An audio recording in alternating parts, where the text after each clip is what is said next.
sagaalaadna waa maalinkii Carafo oo mudnaan khaas ah ayuu leeyahay soonkeedu uu leeyahay gaar ahaan dadka aan xajka aadin waa maalin weyn maalinka Carafo oo nabigeena sallallahu alayhi wa sallam oo iyadana mudnaan khaas ah quraanka kariimka Allah tabaaraka wa ta'ala nicmo uu ina siiyo waxa ugu qaalisan oo ugu qiimo badan kitaabkan uu inoo soo dejiyay inoo dhameystiray maalinkii la dhamaystirayna waxay ahayd maalin Carafo ee Ilaahay kitaabkiisa uu dhameystiray waxa tilmaamaya xadiidka Bukhari iyo Muslim ku yimid min xadiith Umar ibn Khattab radiyallahu ta'ala anhu ardaa ni yahuudiya u yimid Umar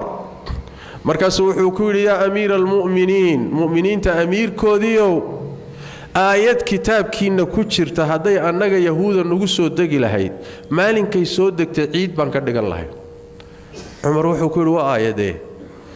وحيري وآية اليوم أكملت لكم دينكم وأتممت عليكم نعمتي ورضيت لكم الإسلام دينا اليوم أكملت لكم دينكم ما أنت دينتي إذين لما يستري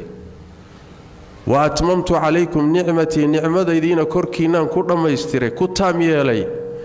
إسلام مدن الدين هم برال إذين كان نقضي آيات داسي هذي أنك يهودا نوسو دقل هدماني كان منان خاصا سين الله عمر wuxuu yiri waan garanayaa maalinkay soo degtay iyo meeshii ku soo degtay waxay soo degtay buu Nabi Muhammad sallallahu alayhi wasallam oo Carafa taagan maalinkuna maalin Jumcaha uu yahay ayay nabiga ku soo degtay buu salawaatu rabbi wa salaamu alayhi tabcan wa hajjatul wadaa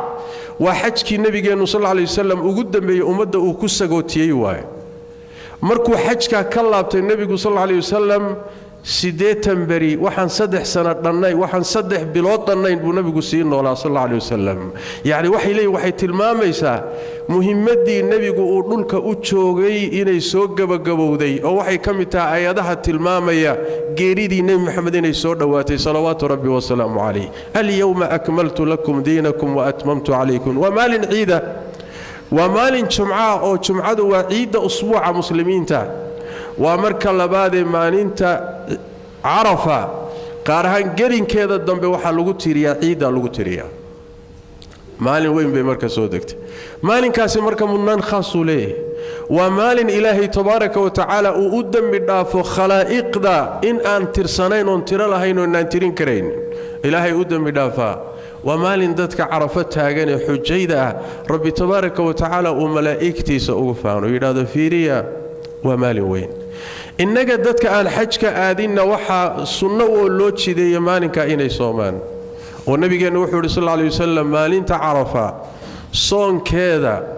الله وحان كقرر شينا يا إنو سنة كي كهر ريينا كردافو دنبقي لقالي سنة كصوص عذي كدن بيانا إنو دنبقي لقالو كردافو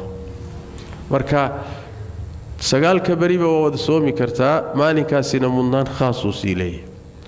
صونكو مركا عباداتك واوي waxa kamida nafaqada iyo ihsaanka iyo samafalka kamida oo mar walba amal jaliilo ilaahi loogu dhawaada oo a'maal fara badan oo qaasiro ruuxa ku eg ka fadli badan waa nafci mutaaddi oo gudbaya waay ilaad marka waxa weeye hadiiba ilaahi wax ku siiyay maalmaha iyaga gacantaada aad furto sadaqadaadu badato khasnada wax badan aad gashato adiga dantaada iyo maslaxadaada weeye waliba munaasabada ay ku soo hagaagayso wax weeye ummadii oo faqri iyo gaajo iyo abaaro iyo macaluul u baaba'aya waa munaasabad weyn oo cidii ilaahay tabaaraka wa taala agtiisa inay wax dhigata doonaysay heli karto awoodeedii leh ilaahay tabaaraka wa taala fursad uu siiyay wax in marka wax way gacanta aad furto wax sadaqaysato waxaad heli karto qaraabada xidhiidhiso gacantaadu furnaato wax sadaqaysato acmaasha waa in ilaahay loogu dhawaaday kamid tahay al-amalu salih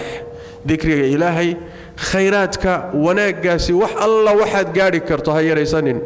وتزودوا فإن خير الزاد التقوى صحيح قاتب وآله تبارك وتعالى صحيح لقات وحا أغفي عن الله كعبسك طاعة إنات صحيح قادته خيراتك أت صحيح قادته مدول بوح كدر سطوت كيالته خيرك كوبته si aad mustaqbalkaaga ilaahay agtiisa wax weyn uga hesho fursadeedii baa ina hortaala maalmaa inaga xiga ilaahay hayna gaarsiiyo oo tabaaraka wa tacaala haynugu simee waxa la doonayaa inaynan fursadaasi si fudud iyo inagoo mashquulsan iyo inagoo moog inaysan ina dhaafin aynu ka faa'iideysano biidin illaahi tabaaraka wa tacaala صلوا وسلموا على خاتم الأنبياء والمرسلين اللهم صل وسلم وبارك على عبدك ورسولك محمد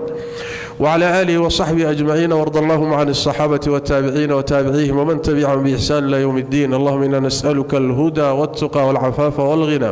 ربنا ظلمنا أنفسنا وإن لم تغفر لنا وترحمنا لنكونن من الخاسرين اللهم يا حي يا قيوم برحمتك نستغيث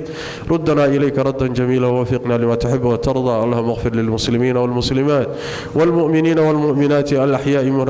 منهم والأموات برحمتك يا أرحم الراحمين اللهم أعز دينك وكتابك وسنة نبيك يا حي يا قيوم اللهم أعز الإسلام والمسلمين وأذل الشرك والمشركين ودمر أعداءك أعداء الدين يا رب العالمين اللهم انصر عبادك الموحدين في كل مكان يا حي يا قيوم يا قوي يا قهار وسبحانك اللهم وبحمدك نشهد أن لا إله إلا أنت نستغفرك ونتوب إليك